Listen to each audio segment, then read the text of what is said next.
Welcome to Thoughts for Food. You know, you've heard this is Thoughts for Food. And it's about restaurants. It's for people who like to dine out, and certainly foodies out there. And you probably, if you're a foodie and you live in Philly or the Delaware Valley, you probably know this guy, Rob Wasserman. Thank you very much, Mike. The owner of one of the most popular restaurants, I would say, certainly in Philadelphia and maybe the Northeast, Rouge. If Rouge could talk, it's over on 18th Street in between Walnut and Locust. But you also have the restaurant that we're in right now. Obviously, it's closed, but what is this? This is Charley Dove. This is one of our newest restaurants for the area. I had owned Audrey Claire, which was in this space, and we decided with COVID happening, we would it was a good time to do a freshener. Yeah, I mean, we all know this place at 20th and Spruce, Audrey Claire, and I like it. Yeah, we wanted to keep it with the same theme. Charley Dove is actually my daughter's name. Charlie. So we thought it would be a great idea to keep within the tradition of what Audrey had created. We're still Mediterranean in dishes.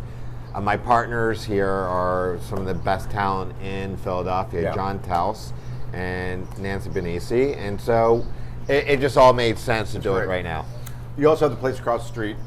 Correct. So, which is also closed, 20 Manning. Okay. And that's actually at 20th and Manning Street. And we're about a month out on that location to be opening up too. Okay.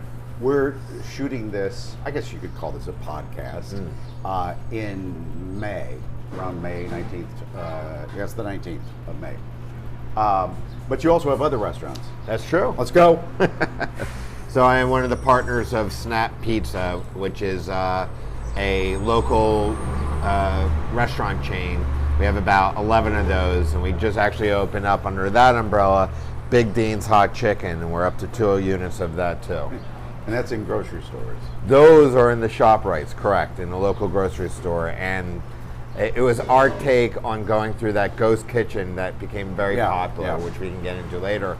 But that ghost kitchen concept, and ShopRites really stepped up to the plate and allowed us to do it. You opened Rouge how long ago?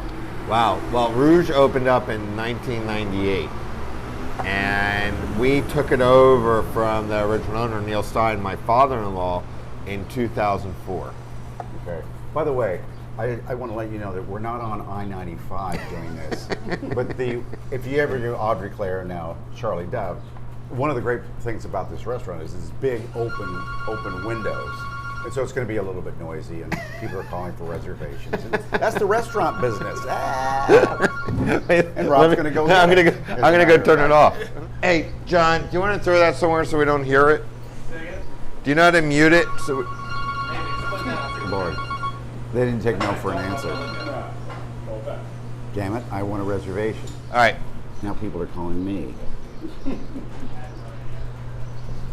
Got it. Okay. So how long have you had Rouge? So Rouge has been around since 1998. Neil Stein, the original owner and one of the founders of the current restaurant scene in Philadelphia, started that in 1998, and we took it over about 2004. I married his daughter, Maggie, and the rest is history.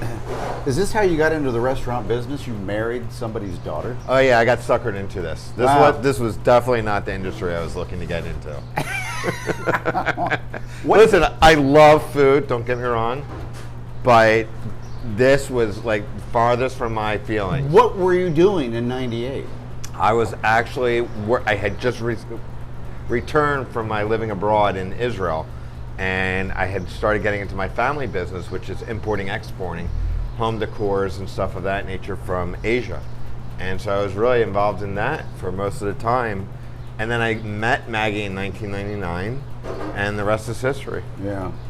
Are you glad you're in the restaurant business? I think things happen for a reason. It certainly was not something I was expecting, but I'm good with numbers, and it was that, like, to me, you know, the restaurant business is a business, and so I was always good on that side of it. You don't cook? I don't cook. I don't cook. Okay. You're business. Right. I'm on the business side. Mike fell. Oh, really? Yanked on his. Oh, shit.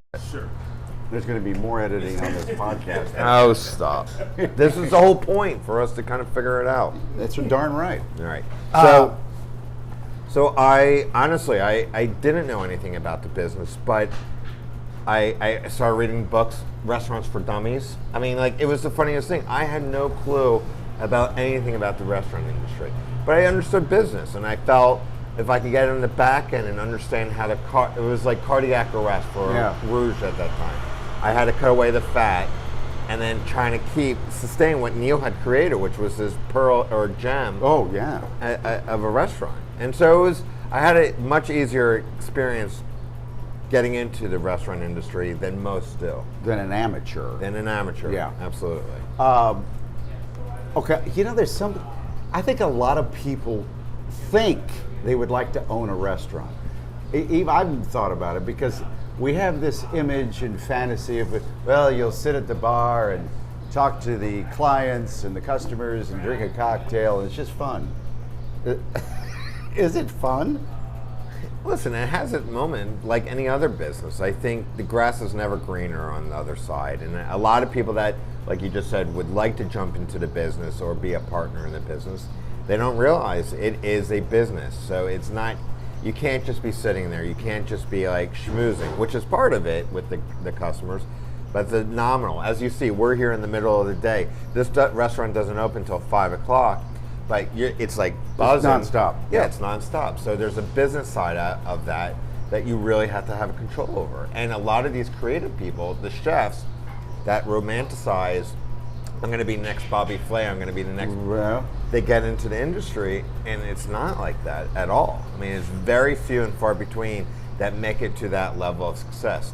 And I always say, those are the geniuses of our industry. They're not only just creative, they have a savviness and a business side of them that allow them to succeed where most people don't. I always heard that like 75% of new restaurants fail. I think that seems low. Wow. Yeah, I definitely think that's low. I think our industry, it's easy, it's a low threshold to get into and a very low threshold to get out of. So anybody watching who is determined to do this anyway, no matter what you say, what advice would you have? Honestly, it's putting that business plan together. It's really starting from scratch and understanding the marketplace. Some people shy away from rents. Like if it's a high rent, they'll go off the beaten path. And you can't. You have to be on main or a location where that traffic is really sustainable. So for that, like you really, people just, they don't think of it on that business side. And it's funny, when I first started out, I was going to every seminar I could find about the restaurant industry. And even at that point, I was asking questions they didn't have, the teachers didn't have a real clue about. Well, what's one thing that you were not only shocked? Understanding food costs, which is, really, if you can imagine understanding what it costs to plate a burger on, and sell it. It's not there's so many ingredients that are involved, obviously. There's the service, there's the rent, there's everything else that's put into it that you have to make sure that you're covering your costs or you're in a business to lose money. What's a reason that somebody wouldn't go back to a restaurant? What is your fear when a customer comes in? I think it's interesting. There's three components in my mind as to what a restaurant is. It's the atmosphere, it's the customer service, and it's the food. Okay, so those are the three prongs that I rely upon. And if the food is just mediocre, but you have the most amazing server that just makes your day relaxed and enjoyable, and the vibe is okay, the energy is good, 99% of the time you're going to come back. Yeah. Okay, so, but if the food is good, but you have a horrendous server that just forgets your drinks and pisses you off or whatever not, 99% of the time you're not coming back. I know a guy, and you know him if I said his name, but I won't say it here. They went to a place up in Manhattan. People rave about the food, but he felt insulted by the server, so he will not go back, and he trashes it on every level, even though I know it's really, really good. It's amazing, isn't it? Yeah. And that's the point. I think there's not many businesses, and I say this as a salesperson, that we have to be on from the beginning to the end of the service. Meaning, like, when that person walks through the door and is seated by that host or greeted by the host, to the moment that person leaves the door and is like said, you know, given the regards or that they say goodbye to, like, there's not many companies or businesses that you have to be on for an hour and a half. Yeah. Like, for a salesperson, I need to pitch it to you, and it takes about a minute or two if you know if you're going to buy it or not. Here, the meal could be spectacular, but if the coffee is cold, like, well, I don't know. I mean, like, you're going to think of that as your last moment of that experience. So it's a turnoff, right? Yeah. So there's a lot that goes in. I always say there's some pixie dust that you have to sprinkle on. Even if everything's right, you still have to throw that little pixie dust on to make sure it's the finisher that This people enjoy. sounds exhausting. I'm never going to go into the restaurant business. It's 24 hours a day, it sounds like. It is a 24-hour day. All right, so let's talk about what happened with the pandemic. You're cruising along with these 3 restaurants and Snap Pete's and all that, and then boom, COVID hits. Were you scared? Oh, yeah, I think if you weren't scared, then you were blind and deaf and dumb to what was happening. I mean, like, that first month for everyone, not only in our industry, but it's the fear of the unknown. We just didn't know. And I think that scared the hell out of everyone. For myself, I have 400 employees, 350 employees. What was I supposed to do? I mean, we literally got the word, from the mayor's office In mid-March or early March? And it was like midday, and it was just like, you're done. It's over. Shut down. So Rouge closed. Everything. It was a ripple This effect. closed. Everything. They all closed. So think of it. Our walk-ins, our pantries, all had food in there. And now they just told us to shut down. So you So lose all this foods, all this. So we literally, I took my main team together, my chefs and everybody, and said, let's create like care packages for our staff, because we didn't know when anybody was going to be back. It was going to be a loss anyway on food. And it was literally like boxing up and saying goodbye to these people, not knowing when the hell we were going to see them. Yeah. And honestly, we're talking to my Snap guys when we were doing the same. All right, we were like, all right, we'll be out for 2 weeks. Here we are, a year and a half later, and finally just coming out of this mess. Finally, again, Finally. This is May 19th of 2021 when we're doing this. We're just now creeping back into normalcy, as they say. Are you feeling just the juice, the energy of humans who want to get back into these restaurants? Oh, 100%. When we were looking at that second close at Rouge, for instance, in December, or it was January, or December or October of last year, I literally thought I was shutting down again. And it wasn't until like one of my friends had came up with the idea of doing some type of experience outside in the tent that I thought I was closing. But it showed. We pivoted. We changed our concept to, like a lodge at Rouge. It was a lot of fun, and we really. Oh shit! He's a restaurateur. He's not a television guy. Let's leave him alone. No, one thing that saved you, and maybe I'm wrong, is your creativity or your team's creativity. You took the restaurant and shoved it into the street, as a lot of people did. But you went above and beyond with the ski lodge. When it was cold in Philadelphia, you had a big white tent and a ski lodge inside with fire pits. It was incredible. And honestly, the people were there. And that, leading back to your question, the people wanted to be out. They wanted to be safe and feel safe. And so we created that experience that allowed people to come out. Instagrammable, obviously, which is the new social media craze, which everyone wants to do. So that blew us up, and honestly, all through the winter. Now, again, it was only 26 seats. It's not like I had like a bustling restaurant, but it allowed me to keep all my staff, allowed us to continue doing business. You had the same amount of seats in the tent as you had inside the restaurant? It was No, closed, wasn't it? no, 26 seats. Like our inside restaurant's 60 seats. Oh, I didn't realize that. Yeah, plus bar. And so we had limited seating, but it allowed us at least to thrive and have people out and being busy. Yeah. Where others had to shut down for whatever reason. Like, so then, in the spring, when it warmed up a little bit, you turned the ski lodge into a garden. right, Spring exactly. garden. So we pivoted again. We wanted to keep our creative juices flowing, and Maggie Huth, who's my director of creativity, she was the one who really said, "Okay, what's coming up next? What are we kind of going to create?" And so let's do the garden aspect. Obviously, that sounded like the smartest move. And it's again, we have water fountains and we have some fun stuff going on over there, and it's just made a big difference for us. You talked about social media. How important is that in the restaurant world? It's a great question. Social media, as you know, is wildfire, and it allows a direct line of communication between us and the consumer.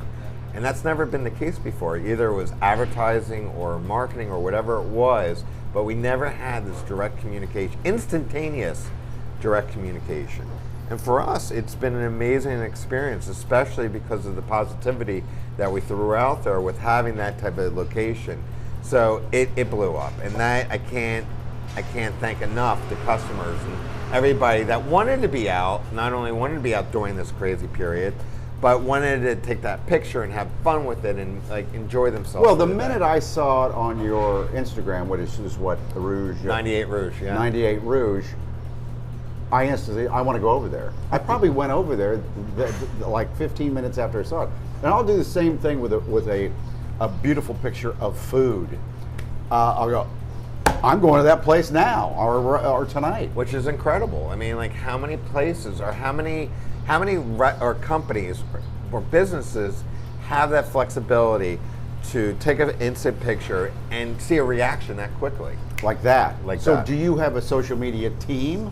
So again, Maggie Huth, she handles all of our social media. She takes the photographs. And so this was something that you never had before. You had outside marketing, you had outside people, but now it's extremely important for a restaurant to actually have somebody, an additional salary, to have somebody doing this on a constant basis. So that shows you how important social media has become to our industry. What's the weirdest thing you ever saw at Rouge? Remember, this is a podcast. No, that's right. That's so right. we can, you can. Is this? You can be a little more loose. This is. So I'm gonna bring up a couple different fun experiences that I've had at our restaurant. It had to be a couple years ago where we get a phone call, and the hostess picks it up. Hi, this is Harrison Ford. Harrison Ford? Yes, Harrison Ford. I would like to come in tonight and have a dinner at Rouge. Well, the hostess thought this was a prank, obviously reached out to me and says, I'm not sure this is true or not, but Harrison Ford called and wants a reservation. I said, how many people? One person. Just him. Just him. And I was like, well, this sounds really weird. I'm not going to be there, but if it's truly Harrison Ford, call me and I'll come in. Sure enough, it's Harrison Ford. By himself. By himself, walks into the restaurant. I am here to eat. My hostess was a gaga, obviously, and not knowing how to handle it, sits the person down, sits Harrison down. And the buzz starts happening in the restaurant. Yeah. Harrison's here. And then you start seeing outside of Rouge, which is this really cool area, like your outdoor area. On the peripherals, crowds were starting to form. God. And they were being nice enough not to come in, but it was starting to get crowded. So I go up to, I normally never bother anybody that comes into Rouge, but I felt it was prudent to let them know what was happening. So I go up to him and say, hi, Mr. Ford, I'm Rob Wasserman, I'm the owner here. I just want to make you aware that there is a little bit of crowds forming on the sides, but listen, I have a back entrance that when take your time, relax, enjoy, no one will bother you. Once you're ready, you let me know and I'll escort you out through the back. And he's like, really, you have a back entrance? I was like, yes. He was like, fantastic. So he opened his book, he had a book, and he was reading and eating and having a great time. A couple hours go by and he calls for me, and I come over to him and I escort him back through the kitchen, which screeches to a halt. Oh yeah. Everybody's wanting the pictures. Holy crap! Everybody's like freaking out. It's Harrison Ford's in our kitchen. I walk him through the back door into the alleyway. I walk him, like I'm chit-chatting, really sweet guy, chit-chatting with him. We take him, I take him through the alleyway, and he's on his way. He's like, thank you so much. I'll be back, and blah, like, it was wonderful. So what did I do? As soon as I waved bye to him, I pick up my phone, my cell phone, and I call my wife, and I go, you're not going to believe what happened. And she goes, what happened? And I said, I just saved Indiana Jones from Rouge. From the Temple of Doom. Oh my God. She almost beat herself. It was probably one of the best moments of my experiences there. I remember when he was in town for a few months shooting a film, and a lot of it was filmed over on Walnut. Exactly. It was Gary Oldman, and there was a few of them that were there, and they would pop in. And that's one of the fun experiences of Rouge, is that I think anyone that I can think of on the big screen has been through those doors, from Jack Nicholson to Justin Timberlake to Mick Jagger to, like... Hold on, they've all been into Rouge? Not only been to Rouge, but multiple times during their stays and so forth. It is one of the hottest restaurants in the city. Well, right? it's comfortable, It really is. Listen, we're known for our burger, obviously. Yeah. And this is something that's won national acclaim. I remember, it was probably 20 years ago now, it was named the number one hamburger in America. It was, it was... I don't know what magazine it was. It was Esquire. Mascot. That's it. And it was, I forget the person's name that had wrote about it, but we were in the top 5 burgers that you have to eat before you die, which led to Oprah Winfrey then talking about it. Yeah. And then it was like insanity. Like, we literally went off the deep end with the And people burger. think when they go over to get it, it's going to be this thing piled. The fad now is a foot-high hamburger. No. What is it, Gruyere and meat? And the caramelized onion. Yeah. And it's and a fresh challah bun, and I think, the brioche, and it's just great. And it's just simple, and it's juicy. And I think that's what a lot of people miss out with all the accoutrements on that. It seems to me, I was in there one night when we heard that the Secret Service had called. Yes, yeah. What was that about? Well, we've had, obviously the Bidens live close by, and so Right. we've had the opportunity to host the Bidens multiple times, and they're so sweet, and so they'll whether it's the daughter or whoever comes in. I'm not one to make a big fuss about it. No, because they don't like that. Right, exactly right. So it's very important for us to be. So if President Biden walked by here, would he recognize you? No, he would definitely not recognize me. But I would still, schmooze him. Can you top Harrison Ford?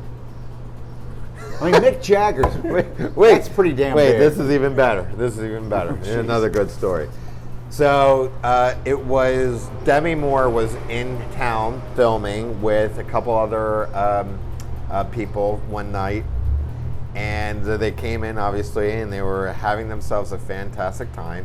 And Rouge has a lot of regulars, and one of the regulars had a little bit too much to drink, and felt that they were going to be the next Ashton Kutcher, and it wasn't me, was it? No, it wasn't you. And he literally went to the table and sat down drunk and started talking to Demi Moore. Is she in there by herself? No, she was in there with a couple people. Okay.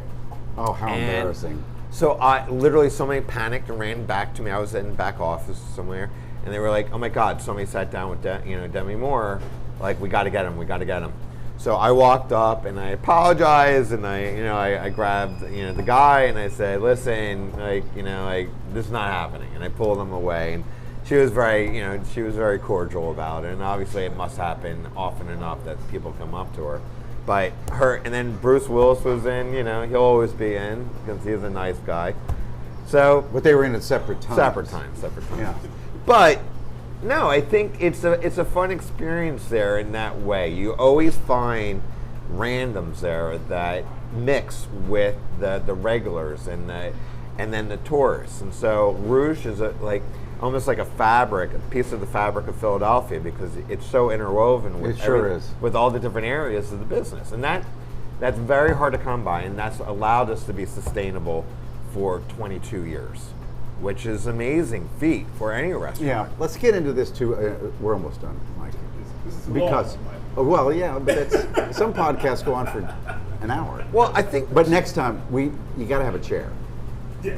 Yeah. So, I think the podcast. I mean, like, but for us and for, I think you need to keep it organic, and then Yeah. you pare it down, and then kind of like do your magic with it. But all chefs and all the restaurateurs that you're going to be meeting with are going to have 1,000 different stories, but I think But that's what a podcast is. right, and I think that's the key of it. It's Yeah. like, what's the creative side of it, where you're trying to lead, and like Philadelphia is an incredible city where food is concerned. We really came into our own, I guess, in the last 10 years with the advent of all these younger chefs that came from the Neil Stein, the George Perrier's, the Steven Stars, and the Ellen Yins and so forth. And that's what's so incredible.